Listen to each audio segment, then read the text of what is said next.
Welcome to Cancer Speak, the official podcast of Cancer, a journal of the American Cancer Society.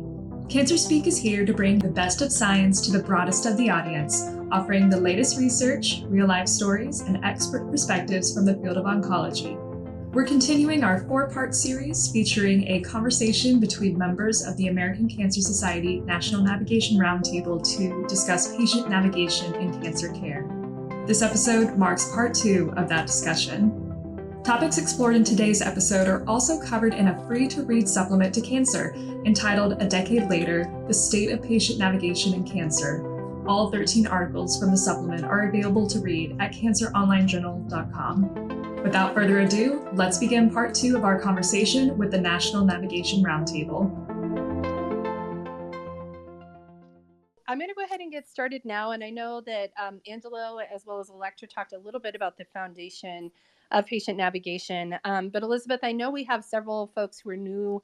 I've gotten some tweets or some actual questions along the way in today's discussion and before. But when we think about how navigation was started and why, where did it begin? Why did we not have similar models of care or roles of care prior? I guess, what's your take on really how it started and the why? So Elizabeth, I'll start with you and then ask others to chime in as well. And I think, again, we've had some good foundation, but what are your thoughts, Elizabeth? Yeah, thanks, Andy. I think it comes as no surprise to anybody who clicked on this Twitter space that cancer is the leading cause of death worldwide. And it's arguable that every single person will be impacted by the disease, whether personally or through friends, families, coworkers, or other people that they have a relationship with. You know, the good part about working in oncology is that we have so many more treatment options than we've ever had before. But that also means that it can be incredibly challenging to navigate those options and to navigate healthcare systems. So, cancer is not only challenging for patients physically or even emotionally, but requires them to navigate complex healthcare systems they may be unfamiliar with. I would argue probably unfamiliar with if you haven't had to interact with healthcare systems very much with a chronic disease. But they also have to interact with a host of professionals, various different systems, resources that you may never have even known existed. So I think about financial resources, logistical resources, legal resources. When you receive that cancer diagnosis, an entire new world is opened up to you in terms of what you need to know, how you need to navigate various different systems, and if you can afford it, if you can access it. There's just so much to do.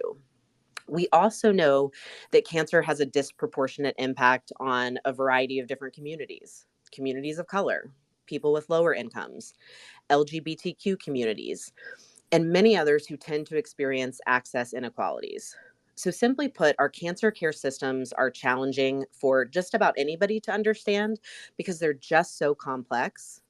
But it can feel seemingly impossible for many people to navigate.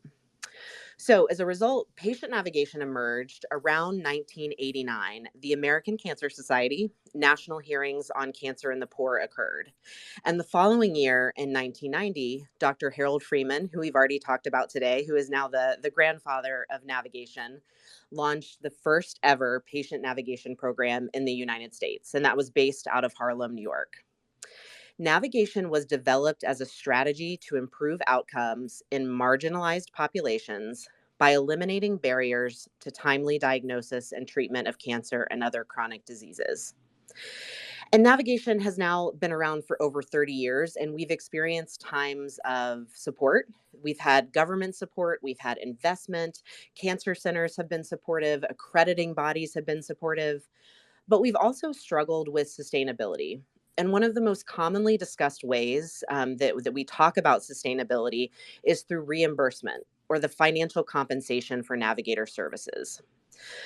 So navigation has evolved so much over the past 30 plus years. And today it includes clinical navigators like nurses and social workers and our colleagues who are patient navigators who may not have a clinical license. Each is critical to ensuring that patients can appropriately and successfully navigate healthcare systems. And really, that's why the National Navigation Roundtable exists and why the information that's in this supplement is just so incredibly important. So the profession continues to evolve. since 1990 when Dr. Freeman launched navigation, and it is more needed today, I would argue, than ever before. Elizabeth, I think that's an amazing perspective. And I think, showing that time span and talking about what's happening in the supplement. You and Katie Garfield authored one of the papers in the supplement around policy and sustainability issues. And I just have to ask, based on your experience in writing that article, the information in the supplement, I guess, what were some of the aha moments that you think, if we have to think about sustainability of this work moving forward, in the examination of delivery of navigation and where we're going? I guess, what were some of the things that you found interesting, or even provocative, that might really, again, think about where we're going in directions and turning, in terms of sustaining the work? Yeah, thanks for asking that question, Andy. We looked at factors that were associated with sustainability, like you said, and I think it's some things that on face value make a lot of sense, right? So making sure that we are keeping records and taking notes of data of what's happening with patients, having enough resources from our institutions. So whether it's through grants or whether it's through administrative funding, making sure that navigation can be something that is sustainable for the long term.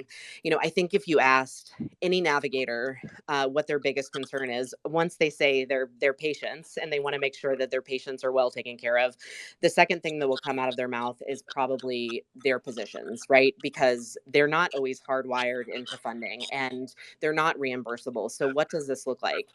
So we've spent a ton of time working to sort of prove the value of navigation. And I think that it absolutely has been proven. But there are those factors that are aligned with sustainability, again, like data collection and making sure that we're collecting data in a meaningful way, making sure that there's buy-in from administrators within the Cancer Center, and a host of other ways that we can really lean in and make sure that navigation has a sustainable place in a variety of different institutions.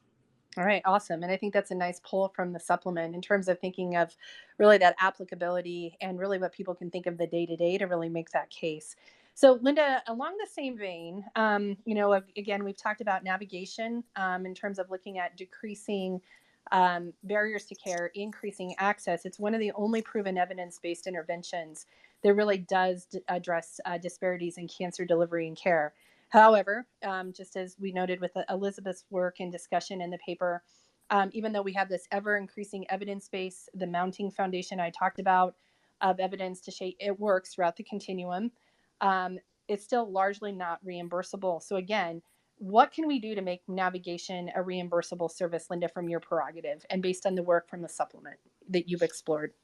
Yeah, thanks, Andy. I mean, I think it can be very challenging as we think about this. I think one of the things that both you and Elizabeth have said is, we have evidence. We've proven navigation has a positive impact, right? But I think the challenge is we have to continue to show that impact and really at a local level. So again, in the supplement, we talk about, and the one paper, that I'm focusing on here is we conducted a national survey in 2019, and we really wanted to explore what are those barriers and facilitators to collecting data locally in our programs. Because again, yes, we may have this national level data, but decisions are made at an institutional level in terms of supporting navigation. And again, I think as we're going to talk about a little bit more, there are strategies in terms of reimbursement, in terms of legislation that we need, which in some ways was surprising and in some ways not, is that almost 3/4 of them report that they collect routine data. That still means 25% are not collecting any data around their program. And then that becomes hard to really convince and influence, right, our administrators and our leaders to continue to invest, even though we may have some of our national data.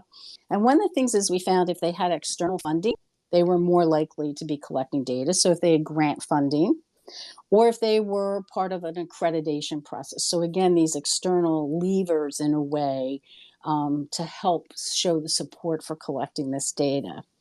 And interestingly, even of those who did collect data about their program, very few really collected data around the financial or the impact the data is collected around, which is important, patient satisfaction and the kind of services provided, but less in terms of, okay, so what is that impact? What is the return on investment?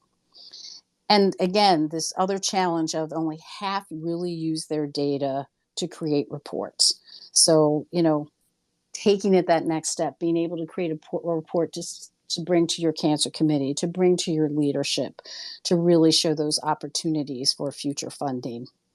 And the other thing I wanted to share, and then I kind of turn this back because I think there's so much to talk about here, is, we asked them, so what are some of those barriers? And even of those who do collect data, they talk about the time it takes, but also complex data systems. So, we may be using 2 or 3 different data systems and trying to pull data from these various places so they can create their reports. And Andy, I'll turn it back because I know there's so much else to talk about in terms of our standards and other components of the sustainability effort.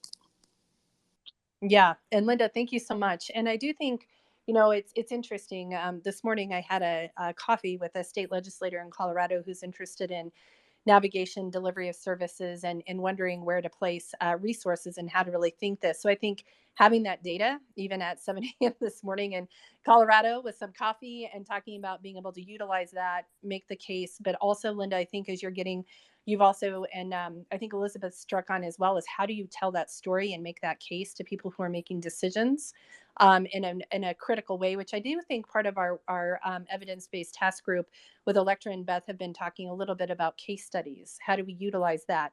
But then also, how do you make it your own and tell that story, I think is going to be critical. So every chance we get an opportunity to share that word, I think it's going to be awesome.